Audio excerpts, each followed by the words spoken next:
हिमालय के ऊंचे पहाड़ों में जहां हवा पतली होती है और पहाड़ आसमान को छूते हैं, वहां अद्वितीय सुंदरता और गहरा ऐतिहासिक महत्व वाला एक क्षेत्र है। 18वीं शताब्दी के अंत में इस राजसी परिदृश्य में दो अलग अलग दुनियाएं आपस में टकरा गईं, जिससे इतिहास की धारा हमेशा के लिए बदल गई। उत्तर में तिब्बत था, जिसे बर्फ की भूमि कहा जाता है। यह प्राचीन मठों और बौद्ध धर्म के एक अनोखे रूप की भूमि थी, जो सदियों से फल फूल रही थी। तिब्बत लंबे समय से तीर्थ यात्रा और आध्यात्मिक शिक्षा का केंद्र रहा है। इसका ऊंचा पठार मठों से युक्त था और लामाओं के धर्मतंत्र द्वारा शासित था। ये मठ केवल पूजा स्थल नहीं थे, बल्कि शिक्षा के केंद्र भी थे, जहां भिक्षु प्राचीन ग्रंथों का अध्ययन करते थे और ध्यान का अभ्यास करते थे। दक्षिण में हिमालय की तलहटी में स्थित नेपाल का राज्य फल फूल रहा था। यह राज्य संस्कृतियों, भाषाओं और परंपराओं का एक मौजक था, जो सभी महत्वाकांक्षी शाह वंश के अधीन एकीकृत थे। महत्वाकांक्षी शाह वंश द्वारा शासित नेपाल उग्र योद्धाओं और विविध संस्कृतियों की भूमि थी, जो एक ही ध्वज के नीचे एकजुट थी। शाह शासक अपने क्षेत्र और प्रभाव का विस्तार करने के लिए दृढ़ थे।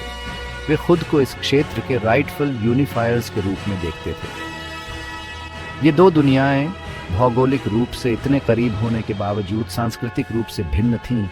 व्यापार, कूटनीति और साझा धार्मिक विरासत की सदियों से एक दूसरे से जुड़ी हुई थी। हिमालय को पार करने वाले व्यापार मार्ग जीवन रेखा थे, जो इन दो भूमियों के बीच सामान, विचार और लोगों को ले जाते थे। पीढ़ियों से नेपाल और तिब्बत के बीच पारस्परिक रूप से लाभकारी संबंध रहे हैं। यह रिश्ता विश्वास, सम्मान और एक दूसरे की जरूरतों और आकांक्षाओं की गहरी समझ पर बना था। तिब्बती व्यापारी ऊंचे पहाड़ी दर्रों को पार करते हुए नमक, ऊन और याक की पूंछ, नेपाली अनाज, धातु के सामान और मसालों के बदले लाते थे। ये आदान प्रदान न केवल आर्थिक लेन देन थे, बल्कि सांस्कृतिक और सामाजिक संपर्क के अवसर भी थे। यह व्यापार केवल आर्थिक आदान प्रदान का मामला नहीं था, बल्कि सांस्कृतिक और धार्मिक महत्व का भी था। बाजार जीवंत स्थान थे, जहां विचारों और परंपराओं को साझा किया जाता था और जहां दो लोगों के बीच संबंध मजबूत होते थे। तिब्बती तीर्थयात्री भारत में बौद्ध धर्म के पवित्र स्थलों के दर्शन के लिए नेपाल से होकर जाते थे, जबकि नेपाली कारीगरों और शिल्पकारों को तिब्बत में अपने कौशल के लिए तैयार बाजार मिल गया। ये यात्राएं अक्सर लंबी और कठिन होती थी, लेकिन इन्हें भक्ति और उद्देश्य की भावना के साथ शुरू किया जाता था। हालांकि व्यापार और कूटनीति का यह नाजुक संतुलन 18वीं शताब्दी के उत्तरार्ध में बिगड़ने लगा। इसके बिगड़ने के कारण जटिल थे, जिनमें आर्थिक दबाव, राजनीतिक महत्वाकांक्षाएं और सांस्कृतिक गलतफहमियां शामिल थीं। व्यापार मार्गों, टैरिफ्स और सिक्कों की गुणवत्ता को लेकर कई विवादों ने दोनों पड़ोसियों के बीच अविश्वास और वैमनस्य के बीज बोए।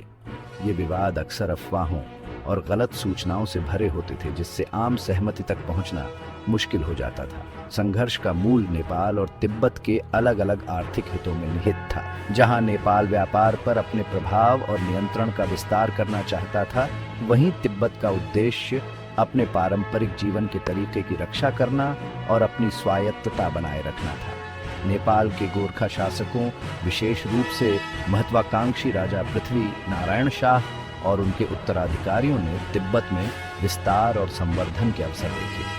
उनका मानना था कि तिब्बत से होकर जाने वाले व्यापार मार्गों को नियंत्रित करने से उनके राज्य में अपार धन और शक्ति आएगी। तिब्बती पठार अपने विशाल चरागाहों और मूल्यवान व्यापार मार्गों के साथ सैन्यवादी गोरखाओं के लिए एक आकर्षक पुरस्कार का प्रतिनिधित्व करता था। गोरखा अपनी सैन्य शक्ति और रणनीतिक कुशाग्रता के लिए जाने जाते थे और वे इस क्षेत्र में अपना प्रभुत्व जमाने के लिए दृढ़ थे।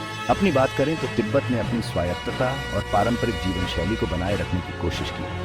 तिब्बती लोग अपनी भूमि और अपनी आध्यात्मिक विरासत से गहराई से जुड़े हुए थे और वे अपनी संप्रभुता को कमजोर करने के किसी भी प्रयास का विरोध करने के लिए दृढ़ थे।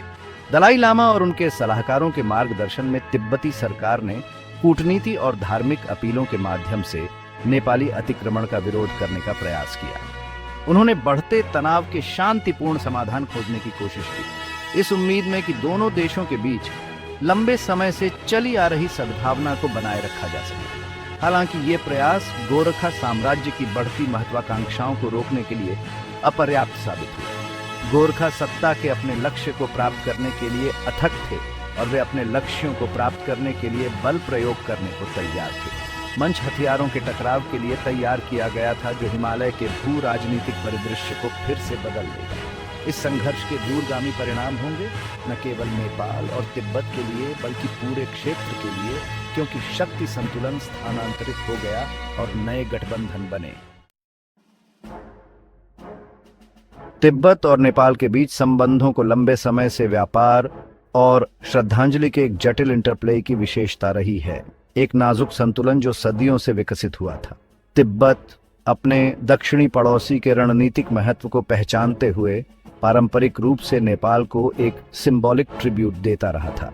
सद्भावना का यह भाव केवल औपचारिक नहीं था, यह व्यापार के सुचारू प्रवाह को सुनिश्चित करने और राजनयिक सद्भाव बनाए रखने के लिए महत्वपूर्ण था।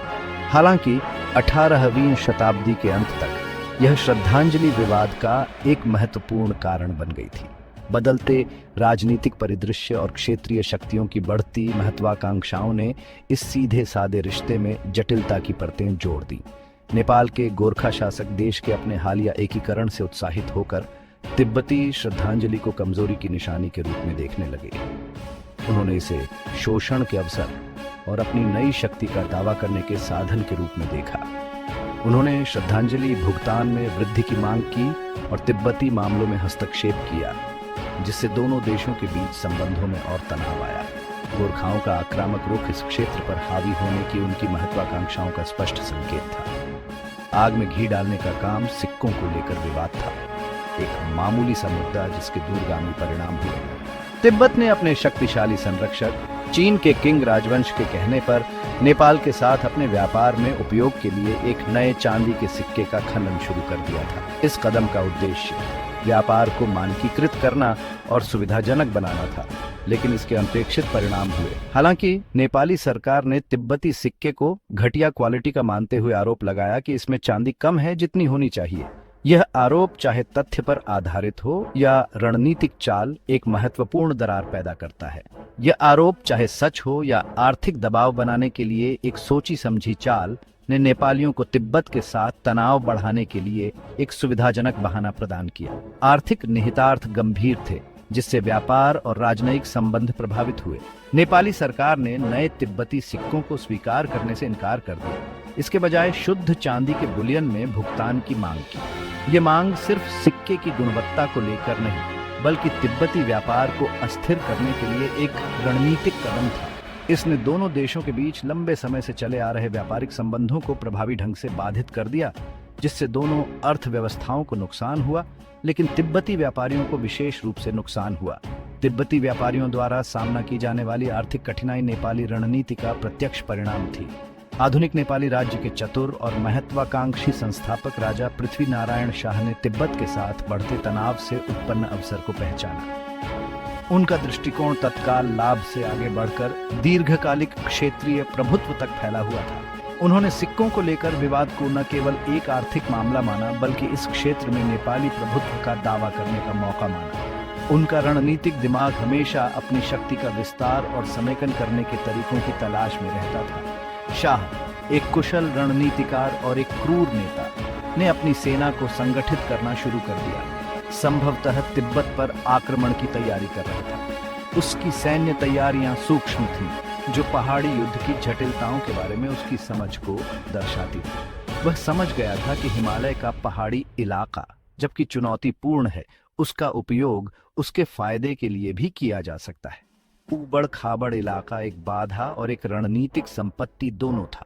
गोरखा सेनाएं, जो अपनी क्रूरता और पहाड़ी युद्ध में अपने कौशल के लिए प्रसिद्ध थीं, तिब्बती रक्षकों के खिलाफ एक दुर्जय शक्ति साबित होंगी। सैन्य कौशल के लिए उनकी प्रतिष्ठा अच्छी तरह से अर्जित की गई थी और आने वाले संघर्ष में इसका परीक्षण किया जाएगा।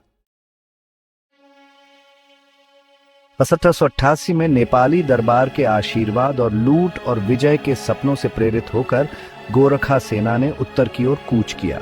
सैनिक उद्देश्य की एक उग्र भावना और धन के वादे से प्रेरित होकर अपने राज्य के प्रभाव और शक्ति का विस्तार करने के लिए दृढ़ थे। नेपाल के रीजेंट और राजा पृथ्वी नारायण शाह के पुत्र बहादुर शाह के नेतृत्व में नेपाली सेना ने ऊंचे पहाड़ी दर्रों को पार किया और तिब्बत पर उतरी। एक अनुभवी नेता बहादुर शाह ने अपने सैनिकों को महिमा की कहानियों और उनके मिशन के रणनीतिक महत्व से प्रेरित किया। तिब्बती सेना, जो एक पूर्ण पैमाने पर आक्रमण के लिए तैयार नहीं थी, ने बहुत कम प्रतिरोध किया। गोरखाओं की तरफ आश्चर्य का तत्व था और बिखरी हुई और असंगठित तिब्बती सेना ने एक प्रभावी बचाव के लिए संघर्ष किया। गोरखाओं ने अपने खास हथियार घुमावदार खुकुरी चाकू से तिब्बती सुरक्षा को मिटा दिया और कई प्रमुख शहरों और मठों पर कब्जा कर लिया। खुकुरी गोरखा युद्ध कौशल का प्रतीक करीबी मुकाबले में विनाशकारी साबित हुआ और गोरखाओं के अथक हमले ने तिब्बती रक्षकों को पीछे हटने पर मजबूर कर दिया। उनकी प्रगति तेज और क्रूर थी, जो अपने पीछे विनाश और भय का निशान छोड़ गई। गोरखा सैनिकों ने अपनी मातृभूमि की कठोर परिस्थितियों से कठोर कोई दया नहीं दिखाई, क्योंकि वे आगे बढ़े। उनकी क्रूरता की प्रतिष्ठा प्रत्येक जीत के साथ बढ़ती गई। गोरखा सेना हिमालय की कठोर परिस्थितियों की आंधी ने अपने लाभ के लिए इलाके का इस्तेमाल किया। ऊबड़ खाबड़ परिदृश्य के बारे में उनके घनिष्ठ ज्ञान ने उन्हें गति और सटीकता के साथ आगे बढ़ने की अनुमति दी। हर मोड़ पर तिब्बती सेनाओं को पछाड़ दिया और उन्हें पछाड़ दिया। वे पहाड़ी दर्रों से होकर तेजी से आगे बढ़े, तिब्बती गैरिसन को आश्चर्यचकित किया और अपने बड़े लेकिन कम मोबाइल विरोधियों को पछाड़ दिया। विश्वासघाती इलाके को आसानी से नेविगेट करने की गोरखाओं की क्षमता ने उन्हें एक महत्वपूर्ण सामरिक बढ़त दी और उनके तेज आंदोलनों ने तिब्बती रक्षकों को जवाब देने के लिए पी स्क्रैम्बलिंग छोड़ दिया। तिब्बतियों ने अपने हिस्से के लिए गोरखाओं की क्रूरता और सामरिक कौशल का मुकाबला करने के लिए संघर्ष किया। अपने सर्वोत्तम प्रयासों के बावजूद तिब्बती सैनिकों ने खुद को लगातार पीछे हटते हुए पाया। उनके बचाव गोरखाओं के अथक हमले के तहत क्रम्बलिंग, उनके किंग अधिपतियों से मदद की उनकी गुहार अनुत्तरित रही, क्योंकि क्यानलोंग सम्राट आंतरिक विद्रोहों और दरबारी साजिशों में व्यस्त अपने तिब्बती विषयों की दुर्दशा से बेखबर लग रहे थे। किंग राजवंश के आंतरिक संघर्षों ने तिब्बत को अलग थलग और कमजोर छोड़ दिया, जिसमें कोई सुदृढ़ीकरण नहीं हुआ। तिब्बत पर पहला गोरखा आक्रमण तिब्बत के दूसरे सबसे महत्वपूर्ण शहर शिगात से और तिब्बती बौद्ध धर्म के सर्वोच्च आध्यात्मिक नेताओं में से एक पंचेन लामा की सीट पर कब्जा करने के साथ समाप्त हुआ। शिगात्से का पतन संघर्ष में एक महत्वपूर्ण मोड़ था, क्योंकि गोरखाओं ने इस क्षेत्र पर अपना नियंत्रण मजबूत कर लिया था। विजयी गोरखाओं द्वारा बंधक बनाए गए पंचेन लामा को शांति के लिए मुकदमा करने के लिए मजबूर होना पड़ा।